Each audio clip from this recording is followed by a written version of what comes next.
तो यार आज हम पढ़ेंगे ACS प्रोटोकॉल।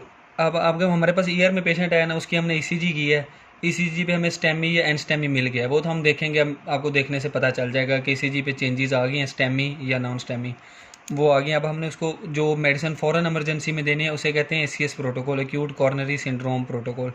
इसमें सबसे पहले ना पेशेंट की पेन रिलीव करनी है आपने, पेन बहुत ज़रूरी है। वो मॉर्फिन से ही होती है, जो कार्डियक पेशेंट की पेन होती है ना, मॉर्फिन।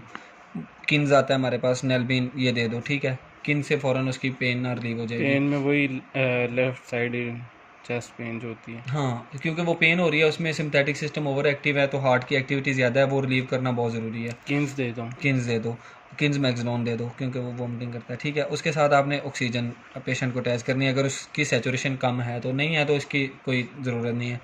उसके बाद इसमें ना आपने 3 गोलियाँ देनी है, 3 तरह की। सबसे पहले आपने देनी है डिस्प्रीन। डिस्प्रीन की 150 mg में भी आती है और 300 में भी आती है। 300 mg की एक गोली दे दो, ठीक है। साथ आपने देनी है लो प्लेट। लो प्लेट में आपको पता है क्लोपिडोग्रिल होती है, ये 75 की भी आती है और 150 की भी आती है। 75 वाली अगर देनी है तो 4 गोलियाँ, 150 वाली देनी है तो 2 गोलियाँ। मतलब इन दोनों को आपने ना 300 mg देना है, ठीक है। ठीक है, 300 mg देना है। अगर तो पेशेंट की एज, इसमें एक चीज़ है, अगर पेशेंट की एज 75 से ज़्यादा है तो इन दोनों का ना आपने 75 mg देना है, 300 mg नहीं देना। ये बात ज़रूरी है। मतलब आपने डिस्प्रिन भी 75 वाली देनी है। 75 वाली होती है डिस्प्रिन, नहीं 150 होती। वाली होती है, उसकी आधी गोली देनी है फिर। और लो प्लेट आपने 75 वाली एक गोली दे देनी है, ठीक है। 150 वाली भी नहीं होती, वो हाफ देते हैं। 300 वाली भी, ठीक है, उसका भी हाफ कर सकते हैं। वो 75 अगर आपने हाँ। देना है, अगर पेशेंट की एज 75 से ज़्यादा है। इसके बाद आपने देनी है एनजीसिड, जिसमें है नाइट्रोग्लिसरीन, सबलिंगुअल देना है इसे। ये दोनों ओरल होगी, एक गोली उसकी, 4 उसकी। उसके बाद आपने देनी है एनजीसिड। एनजीसिड देने की एक, एनजीसिड देने से पहले बीपी लाजमी चेक करना है। अगर पेशेंट का बीपी 130 से ज़्यादा है तो फिर एनजीसिड देनी है, क्योंकि ये हाइपोटेंशन करती है, पेरिफेरल वेजोडाइलेटर है। अगर बीपी पहले लो है तो आपने एनजीसिड नहीं देनी है, एनजीसिड को स्किप कर देना है। जो होता है ना इन्फीरियर वाल एमआई, इन्फीरियर वाल एमआई, उसमें ना बीपी लो होता है पेशेंट का मोस्टली, तो उसमें एनजीसिड नहीं देते, ठीक है। एनजीसिड अगर 130 से बीपी ज़्यादा है तो फिर देनी है। ये आपने टैबलेट दी, पेशेंट की पेन रिलीव की, ऑक्सीजन रिलीव दी। इसके बाद ना आपने उसको देनी है लो मालिकुलर वेट हेपरिन, जो क्लेक्जेन के नेम से आती है। क्लेक्जेन 20 mg भी आती है, 40 भी आती है, 60 भी आती है, 80 mg भी आती है। इसकी डोज है 1 mg पर kg बॉडी वेट, ठीक है। इसको आपने देना है सबकुटेनियस। मोस्टली ईयर में जो मेल पेशेंट आते हैं ना, वो 60 to 80 की रेंज में होते हैं, तो 60 mg या 80 mg की क्लेक्सिन आप उसको सबकुटेनियस स्टैट में दे दोगे, ठीक है। डोज है इसकी 1 mg पर kg। अगर आपको लगता है थोड़ा वेट है 40 वाला दे दो, ज़्यादा है तो 80 वाला दे दो। इसके बाद ना आप, ठीक है, अब हम ना क्लेक्सिन दे दी। अब उसका चौथे स्टेप पे हेपरिन, हेपरिन की हमने इन्फ्यूजन चलानी है। हेपरिन के जो इन्फ्यूजन है ना, वो हम चलाते हैं 1000 इंटरनेशनल यूनिट पर आवर पे। अब तो जो है ना हेपरिन, वो हमने 1000 इंटरनेशनल यूनिट पर आवर से चलानी है। हेपरिन की वायल आती है 5 ml की, उस 5 ml में होते हैं 25,000 इंटरनेशनल यूनिट, ठीक है। 5 ml में, 1 ml में कितने होंगे, 5000 इंटरनेशनल यूनिट। हमने 1000 इंटरनेशनल यूनिट पर आवर के हिसाब से देनी है। इसका एक दूसरी वीडियो में भी समझाया हुआ है, इसका एक फार्मूला है, ठीक है। ड्रग डाइल्यूशन मल्टीप्लाई बाय, हाँ, टोटल डाइल्यूशन नहीं, ये डिजायर्ड ड्रग है, डिजायर्ड ड्रग जो हमने देनी है, into total dilution divided by drug concentration, ठीक है। अब हमने डिजायर्ड ड्रग क्या है हमारी, हमने क्या देना है, 1000 इंटरनेशनल यूनिट देने हैं पेशेंट को, 1000 international unit per hour. Total drug की डाइल्यूशन अब हमने कैसे करनी है, आप 50 ml में भी कर सकते हो, 100 ml में भी कर सकते हो, आपकी मर्जी है, 200 में भी कर सकते हो। अब फॉर एग्जांपल आप 100 ml में करना चाहते हो, आप 95 ml नॉर्मल सलाइन लेंगे, उसमें 5 ml की आप वायल डाल दो इसकी हेपरिन की, ठीक है। टोटल कितना हो गया, 100 ml। अब इसकी टोटल डाइल्यूशन कितनी है, 100 ml डिवाइडेड बाय ड्रग की कंसंट्रेशन कितनी है, हमने 100 ml में 5 वाली, 95 में 5 वाली वायल डाली है ना, तो कितने यूनिट डाले हैं, 25,000, तो वो कितने हो गए, 25,000 यूनिट हमने ड्रग की कंसंट्रेशन है इसमें। 3 0 3 से गई, 100 डिवाइडेड बाई 25, ये आ गया 4 ml। तो हम 4 ml पर आवर के हिसाब से चलाएंगे तो हमारे चले जाएंगे 1000 इंटरनेशनल यूनिट 1 घंटे में हेपरिन के पेशेंट को। समझ आ गई? इसको आप डाइल्यूशन कम ज़्यादा भी कर सकते हो। ये आपने इन्फ्यूजन पंप पे ये रेट सेट करना है, पेशेंट को हमारे 1000 इंटरनेशनल यूनिट पर आवर में हेपरिन के चले गए। अब इसके बाद एक चीज़ है क्लेक्सेन, स्ट्रेप्टोकाइनेज। क्लेक्सेन तो पहले हमने दे लिया ना 1 mg पर kg के हिसाब से, सबकुटेनियस दी है।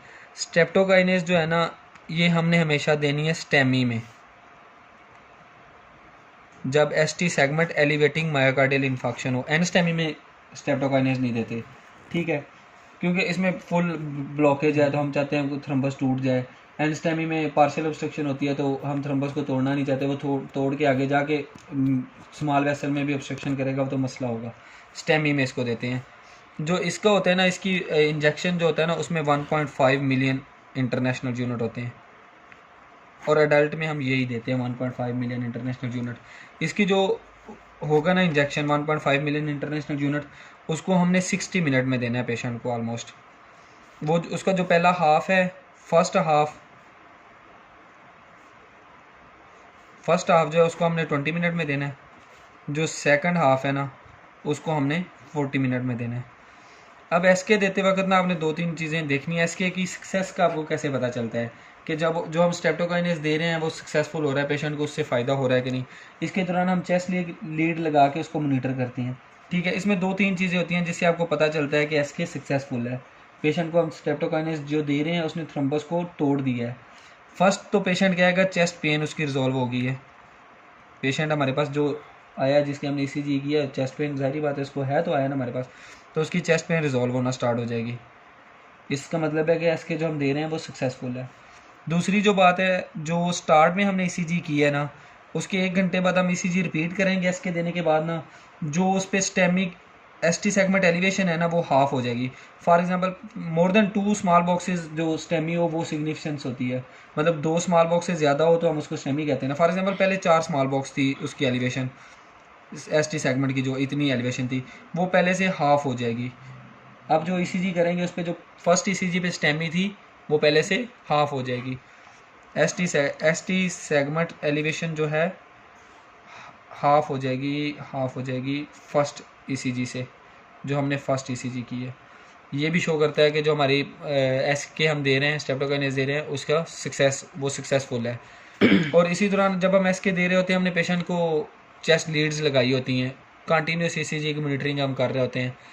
और दूसरी SK की सक्सेस का तीसरी एक पॉइंट है, उसका हमें पता चलता है पेशेंट का जो हार्ट रेट है ना वो इंक्रीज़ होना स्टार्ट हो जाता है, हार्ट रेट, या उसमें ना कोई रिदमिया आना स्टार्ट हो जाता है। ये क्यों आता है? अब देखो, पहले ये दिल है पेशेंट का, इस एरिया को ब्लड सप्लाई कंप्रोमाइज़ हो रही है, स्टेमी इस एरिया को हुआ है। जब SK देंगे, इस एरिया की ब्लड सप्लाई पहले कंप्रोमाइज़ है, वो जो क्लॉट है वो डिसलॉज होगा, इसको ब्लड सप्लाई आना स्टार्ट होगी तो कंट्रैक्शन आना स्टार्ट हो जाएगी, या स्ट्रॉन्ग कंट्रैक्शन आना स्टार्ट हो जाएगी, मतलब उस दिल को अभी खून रीपरफ्यूजन होगी, तो वो अरिथमिया टाइप भी हो सकता है, या उसका कोई हार्ट रेट इंक्रीज़ होगा, वो हमें ECG लीड पर शो होना स्टार्ट हो जाएगा। तो इससे हमें पता लगता है कि पेशेंट का जो है ना SK जो है ना वो सक्सेसफुल है। ये होता है ACS प्रोटोकॉल। ACS प्रोटोकॉल में हम ये सारी चीज़ें देते हैं। अब इसके बाद आगे नेक्स्ट स्टेप एंजियोग्राफी, एंजियोप्लास्टी, वो आगे के स्टेप हैं, वो कुछ स्टेमी भी कुछ इस तरह के होते हैं, कुछ इस तरह की खास ECG फाइंडिंग होती है कि डायरेक्ट आपने उसकी तरफ भी जाना आपको पड़ता है। अब ACS प्रोटोकॉल को जल्दी से अगर हम रिवाइज़ करें ना, इसमें 4-5 चीज़ें हैं। सबसे पहले पेशेंट की पेन मॉर्फिन से सेट करनी है आपने, ऑक्सीजन अगर उसकी सैचुरेशन कम है, उसके बाद आपने उसको टैबलेट देनी है 3-4, डेस्प्रिन देनी है 300 mg, ठीक है। लो प्लेट आपने देनी है 300 mg, क्लोपिडोग्रिल देनी है, ब्रांड नेम नहीं बोलो, जो उनसे मर्ज़ी दे लो, आपकी मर्ज़ी है, 300 mg। आपने एनजीसेड देनी है उसको, सबलिंगुअल देनी है। क्लेक्सेन आपने देनी है 1 mg पर kg के हिसाब से सबकुटेनियस। हेपरिन की आपने इन्फ्यूजन चलानी है 1000 इंटरनेशनल यूनिट पर आवर के हिसाब से। और SK आपने देना है, अगर स्टेमी है SK के 1.5 मिलियन इंटरनेशनल यूनिट आपने देने हैं, जो कि आते ही इसमें इतने ही उसके इंजेक्शन में होते हैं, और यही अडल्ट की